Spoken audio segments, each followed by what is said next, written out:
Dudas y confusión ha generado entre los afiliados a la ISAPRE Más Vida. Esto tras conocerse que algunas clínicas han cambiado y suspendido los convenios que tenían con esa ISAPRE. Queremos ahondar sobre cuál es la situación financiera que está atravesando la ISAPRE Más Vida. Para eso nos acompaña a esta hora el Superintendente de Salud, Sebastián Pavlovich. Muchas gracias por estar aquí esta tarde. Encantado. Partamos primero por ese análisis. ¿Cuál es exactamente la situación financiera en la cual se encuentra la ISAPRE Más Vida? Lo digo a raíz de todos estos rumores que hay respecto a una posible quiebra de esa institución. A ver, efectivamente para nadie es un misterio a esta altura que los indicadores financieros de esa ISAPRE se han venido deteriorando en el tiempo. Y justamente por esa razón, desde hace más de un año, la Superintendencia de Salud desarrolló un plan de fiscalización especial, impartiendo instrucciones que poco a poco fueron generando una intervención mucho más activa, ya sea para generar más transparencia sobre sus cuentas, como también interviniendo ya, digamos, en ciertas decisiones de flujos de dinero. O sea, por ejemplo, hace más de un año, las ISAPRE generalmente tienen que informar trimestralmente su estado financiero, se les instruyó que tenían que informar mensualmente, se les ordenó sincerar algunos activos que aparecían como sobreestimados, no sé, por ejemplo, cotizaciones que aparecían como declaradas y no pagadas, aparecían con una tasa de recuperación más allá de lo que efectivamente correspondía, o de sus cuentas por cobrar a entidades relacionadas también aparecían como activos sobrevalorados, y a partir de eso, en el fondo, se tomaron una serie de medidas que llegaron a incluir, por ejemplo, que en agosto del año pasado le instruimos que dejaran de entregar dinero a empresas relacionadas. A partir de septiembre se les exigió un plan de normalización financiera, vinculado además a solicitudes que empezaron a hacer para rebajas de garantía. Por ley tienen que tener de alguna manera pareadas, digamos, las garantías con los pasivos que tengan registrados, y a partir de eso se establece un estándar, un mínimo para efectos de poder cumplir con sus obligaciones de corto plazo. ¿Y qué explicación, perdón, entregaba la ISAPRE en ese momento cuando ustedes iban detectando estas situaciones anómalas en sus estados financieros? Bueno, que efectivamente ellos, un porcentaje importante de esas instrucciones, digamos, tenían efectivamente que cumplir, otras planteaban algunas observaciones. Se hizo toda una evaluación de riesgo y se les dieron instrucciones vinculadas a su falta de controles internos, a la necesidad efectivamente de establecer las medidas administrativas internas para efectivamente corregir sus problemas de flujo. Y estas rebajas de garantía estaban asociadas justamente a llevar esos dineros, esas rebajas, justamente al pago de proveedores, a fin de asegurar que la continuidad de la operación del ISAPRE se diera y que efectivamente los beneficiarios no se vieran afectados. Por efectos del sistema financiero, que empezó a dudar de la capacidad de este ISAPRE, en el fondo muchas de estas garantías después tenían que volver a encajarlas, y ya no lo hacían con garantías del sistema financiero, sino con su propio capital de trabajo, y eso les fue restando liquidez. Y se supone que el compromiso era, en este plan de normalización financiera, dejar de solicitar o utilizar esta plata de las garantías como caja, digamos, chica o ordinaria, y a partir de eso, más los antecedentes que surgen a partir de lo que se da a conocer en enero sobre la Clínica Las Lilas, es que la Superintendencia toma la decisión ya no de pedir un plan de normalización financiera 2.0, sino decir, ¿sabe qué? Vamos a exigir un plan de ajuste y contingencia de carácter preventivo, puesto que la ley establece que el plan de ajuste y contingencia se puede exigir una vez que se ha caído en alguno de los indicadores legales.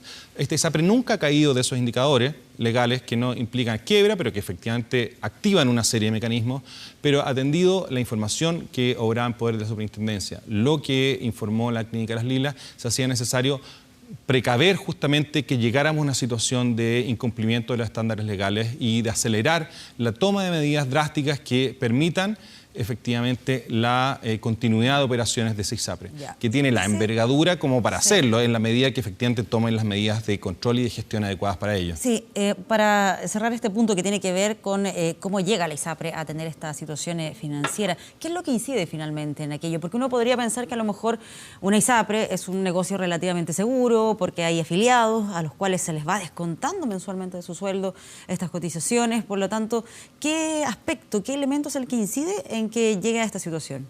Hay una serie de factores. Primero, hay elementos como de organización interna. Un ISAPRE que creció muy rápidamente y que no modernizó su capacidad administrativa para hacerse cargo de ese crecimiento, o sea, falta de controles independientes internos. pero quizás más importante que eso tiene que ver con aspectos que son propios de la libre iniciativa, que es su modelo de negocio y su agresivo plan de expansión hacia una red de prestadores vinculados a través del holding.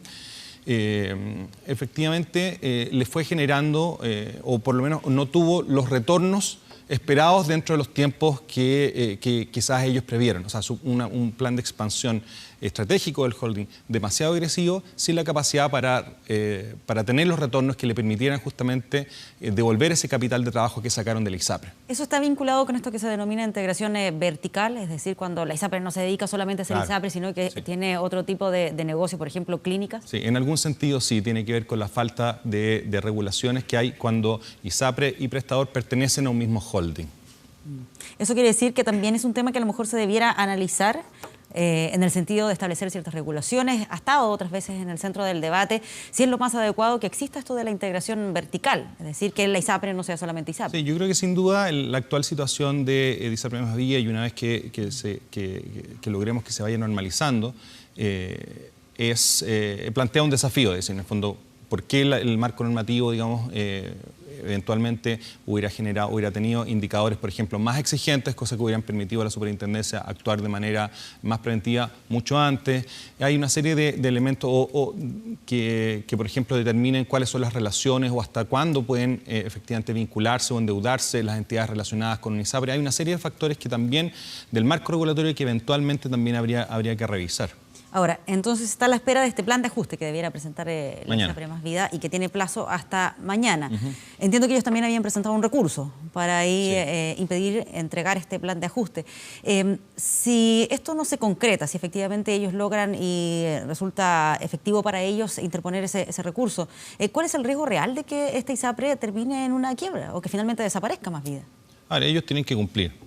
Efectivamente, ellos presentaron un recurso, el recurso ya fue resuelto, se les dijo que tenían que presentar, obviamente que tienen la posibilidad de presentar complementos durante la próxima semana. Nosotros tenemos que evaluar eso, verificar si es suficiente todas las medidas que proponen, porque hay una serie de medidas vinculadas a la protección de los usuarios, al cumplimiento de sus obligaciones con prestadores, distinguiendo probablemente los prestadores relacionados de los no relacionados, incluso aspectos comunicacionales, porque hay un aspecto de recuperar la confianza de los prestadores de salud y de los usuarios, puesto que si efectivamente se materializa una fuga de afiliados, evidentemente hay un riesgo mayor de que todas las medidas que, siendo correctas, no logren contener efectivamente este problema. Por lo tanto, es clave que se den señales pronto para recuperar la confianza de los prestadores, del sistema financiero y sin duda de los usuarios. Estamos hablando de casi 560.000 personas que han confiado su salud en ISAPRE y efectivamente es obligación del ISAPRE responderle a esas personas, a esa confianza de manera adecuada. ¿Es una mala señal esa reticencia a presentar este plan de ajuste? No, es parte de los derechos que tiene cualquier administrado frente a instrucciones de la autoridad, por lo tanto es parte de un proceso administrativo completamente normal. Claro, veía también declaraciones de Gonzalo de la Carrera, expresidente de la ISAPRE Colmena, y quien él decía que había advertido de esto hace cerca de 2 años y planteaba que ya se estaba muy encima, que se estaba actuando demasiado tarde y por lo tanto él, de acuerdo a su experiencia en el tema de las ISAPRES, pensaba que esto no tenía vuelta atrás. Bueno, hace más de 1 año y medio efectivamente nosotros los datos y los ruidos que existían en el sistema, digamos, nos llevaron justamente a comenzar poco a poco a meternos un poquito más en la cocina del ISAPRE, a mirar esos datos, a instruir la necesidad de sincerar algunas cuentas tanto de pasivos como de activos. Por lo tanto, poco a poco nosotros hace más de 1 año estamos justamente encima de esa ISAPRE. O sea, entendemos que en el ejercicio de nuestras facultades tuvimos que ir de a poco interviniendo. Recuerde lo que planteé antes, el plan de ajuste y contingencia en principio solo corresponde exigirlo cuando se han incumplido indicadores legales. Formalmente, efectivamente, el ISAPRE nunca ha dejado de cumplir con esos indicadores legales. Lo que ocurre es que ahora en enero, justamente, frente a la información financiera que tenemos y a los datos y a la información que recogemos objetiva, la información objetiva que nos entrega Clínica Las Lilas, se da la coyuntura para poder exigir este plan de ajuste y contingencia de carácter preventivo. ¿Qué tantas facultades, qué tanto grado de intervención puede tener la superintendencia en las ISAPRES?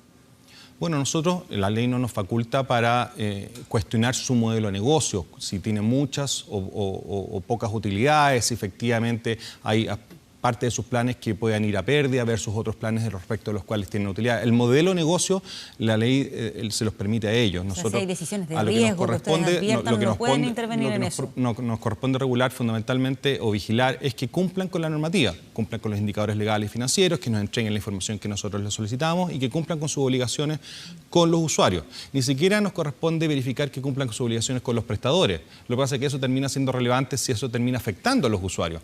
Pero efectivamente, en principio, lo que nos corresponde no es vigilar que hagan su pega bien, sino que cumplan con la normativa.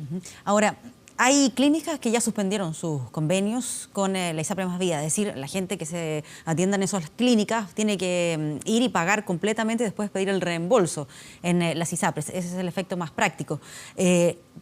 ¿Pueden las clínicas hacer esto unilateralmente? ¿Pueden cortar estos convenios por su cuenta? Bueno, ahí hay un tema de incumplimiento de contrato. Si esa decisión unilateral de suspender o terminar convenios no está originada en aspectos de hecho, o sea, incumplimientos previos por parte de la ISAPRE, ahí hay consecuencias y responsabilidades legales que ellos tienen que asumir frente a la ISAPRE. Sin duda hay una afectación de las personas y algo que a nosotros nos preocupa. Nosotros hemos instruido a la ISAPRE que tiene que ser capaz de dar una respuesta a las personas. Estamos requiriendo toda la información respecto a las clínicas que tienen obviamente la legítima inquietud respecto de la posibilidad de recuperar las cuentas por cobrar de parte de la ISAPRE, pero más allá de esa legítima inquietud, sin duda no se puede poner a los pacientes como jamón del sándwich, como moneda de cambio, por una simple temor, inquietud e incertidumbre. Aquí tiene que haber aspectos objetivos. Nosotros justamente lo que hemos hecho a través de las sucesivas liberaciones de garantía solicitadas es verificar que esos pagos vayan a proveedores no relacionados para asegurar justamente la continuidad de la atención. Evitar de alguna manera lo que pasó en los últimos días frente a esa incertidumbre de los prestadores, o sea, asegurar que toda la red de clínicas que no están relacionadas, que el acceso a medicamentos auge, que el uso de excedentes no se vea entorpecido por estos problemas de liquidez. ¿Ahí esas clínicas podrían estar tomando una decisión arbitraria? Bueno, efectivamente la información que nosotros tenemos y estamos contrastando, le estamos contrastando la información que puede surgir de las clínicas respecto a la que nosotros tenemos de la ISAPRE. O sea, ¿puede tener alguna consecuencia para las clínicas? Esa es mi duda. Claro, lo que pasa es que como superintendencia nosotros esos aspectos financieros y de contratos entre ISAPRE y clínicas nosotros no podemos arbitrar ahí, no podemos entrar a sancionar a una clínica por ese incumplimiento. Pero si se deberían responsabilidades legales por denegación de atención o directamente por condicionamiento de la atención de salud, más allá de lo que permite la ley, sin duda puede haber consecuencias. Perfecto. Y ahora, bueno, ¿qué pasa ahí también con los afiliados a esta ISAPRE Más Vida, que están viviendo momentos de incertidumbre? Y siempre pienso principalmente en aquellos que tienen preexistencia o que son adultos mayores, que son más bien estos pacientes o afiliados cautivos que no tienen la posibilidad de moverse de sistema tan libremente o de ISAPRES.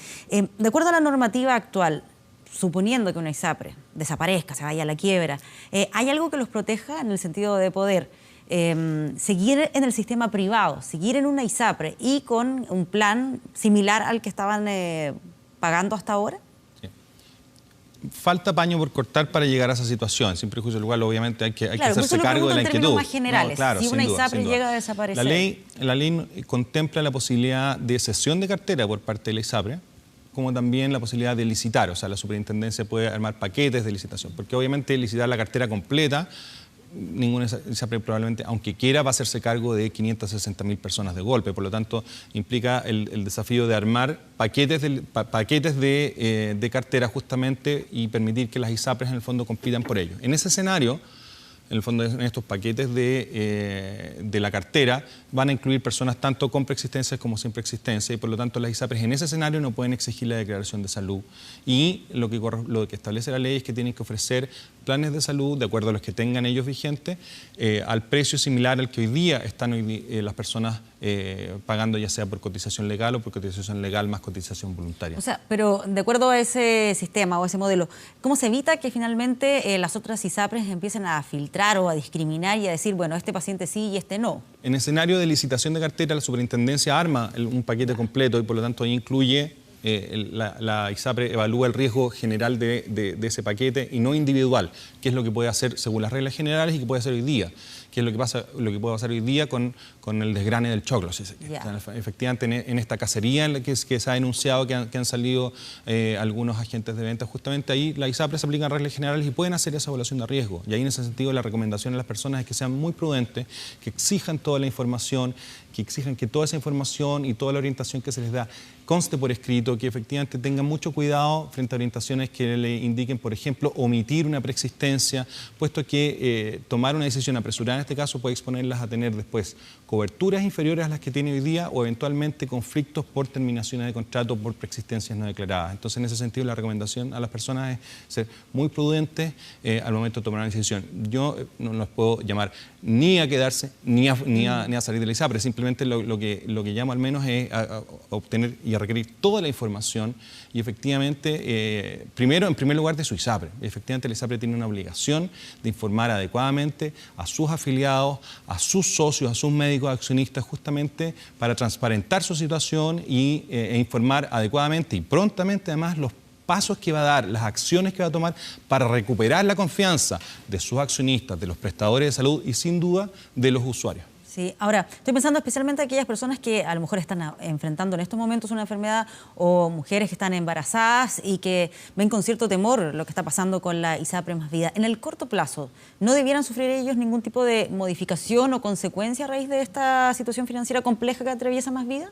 Bueno, la ISAPRE tiene la obligación de responderle a esas personas. Tiene la obligación de hacerse cargo de las personas que hoy día están sufriendo las consecuencias de una suspensión unilateral de sus planes o de sus contratos, de sus convenios preferentes. Y en ese sentido, obviamente, si hay una decisión unilateral que no se revierte, sin duda la ISAPRE de alguna manera no puede ponerle una pistola al pecho, pero sin duda su obligación al menos es ofrecerle a esas personas alternativas equivalentes y suficientes para que las personas no tengan el riesgo en el fondo de perder la continuidad de su atención de salud. Sin perjuicio de eso, nosotros hemos instruido a la ISAPRE efectivamente a resolver, a sentarse a la mesa con todos los prestadores que hoy día están con la inquietud, a dar una respuesta a las personas que tienen a la ISAPRE, a los prestadores con los cuales tienen convenio preferente, a darles seguridad respecto de los pagos y a no arriesgar la atención de salud de sus usuarios. Es clave que la ISAPRE tome medidas al respecto y de pronto más seguridades para sus usuarios en torno a la continuidad de su atención de salud. Sí, para terminar, ¿faltan elementos, falta corregir la normativa en estos aspectos para dar más seguridad a los afiliados para que no queden como el jamón del sándwich ante una situación como esta? Es probable, como decía hace un rato, de esta experiencia sin duda podemos sacar lecciones que nos permitan mejorar la normativa, tanto en los aspectos financieros, de control de la superintendencia sobre el sistema, como también de las relaciones o la forma de constituir, por ejemplo, una ISAPRE es distinta, los grados de transparencia que obligan a una ISAPRE que está constituida como sociedad anónima, por ejemplo, versus si está constituida como una sociedad anónima abierta, o anónima cerrada. Por lo tanto, hay una serie de aspectos regulatorios que sin duda hay lecciones de las cuales podemos nosotros hoy día aprender para efectos de que este tipo de situaciones no vuelvan a generarse con la incertidumbre y eventualmente con la afectación de los derechos de las personas. Perfecto. Superintendente, muchas gracias por acompañarnos acá esta encantado. tarde. Hacemos una pausa, ya regresamos con más Noticias 24.